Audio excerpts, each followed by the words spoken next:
உலகநாயகன் பட்டம் வேண்டாம் என்று சொல்லிட்டு புது பட்டம் வாங்க போகும் கமல். தக் லைஃப் கொடுத்த நியூ நேம். தக் லைஃப் படம் ஜூன் 5ஆம் தேதி ரிலீஸ் ஆக உள்ளது. மணிரத்னத்தின் தலைமையில் இந்த படத்திற்கான ப்ரமோஷன் ஜோராக நடந்து வருகிறது. கமல், சிம்பு, த்ரிஷா என எல்லோரும் ப்ரமோஷனில் இறங்கி அடிக்கிறார்கள்.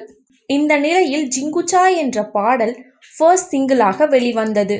ப்ரமோஷனில் கமல் மணிரத்னத்தையும் சிம்புவையும் தனியாக கவனித்து வருகிறாராம்.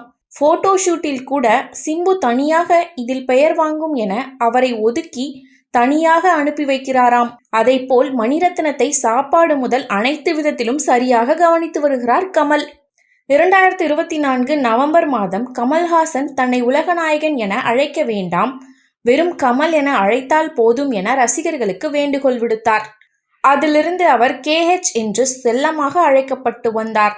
இப்பொழுது தக் லைஃப் படத்தில் அவருக்கு புதிய ஒரு பட்டம் கிடைத்துள்ளது. கடந்த 6 மாதமாக கமல் அமெரிக்காவில் தான் இருந்தார். சினிமாவில் புதிதாய் வந்த AI எனும் ஆர்டிஃபிஷியல் இன்டெலிஜென்ட் டெக்னாலஜியை பயின்று வந்துள்ளார். இப்பொழுது அவர் வந்ததை ஒட்டி ப்ரமோஷனை ஏற்பாடு செய்திருக்கிறார்கள். தக் லைஃப் படத்தில் ஆடியோ வெளியீட்டு விழா மே மாதம் நேரு ஸ்டேடியத்தில் நடக்க உள்ளது. அந்த நேரத்தில் கமலுக்கு புதிதாய் ஒரு பெயர் கொடுக்க திட்டமிட்டுள்ளனர். விண்வெளி நாயகனே என்ற ஒரு பட்டத்தை அவருக்கு கொடுக்க உள்ளனர். இந்த படத்தில் விண்வெளி நாயகனே என்ற ஒரு பாடல் காட்சியும் வருகிறதாம். உலக நாயகனே போய் விண்வெளி நாயகனே என்று வரப்போகிறது போல இருக்கு.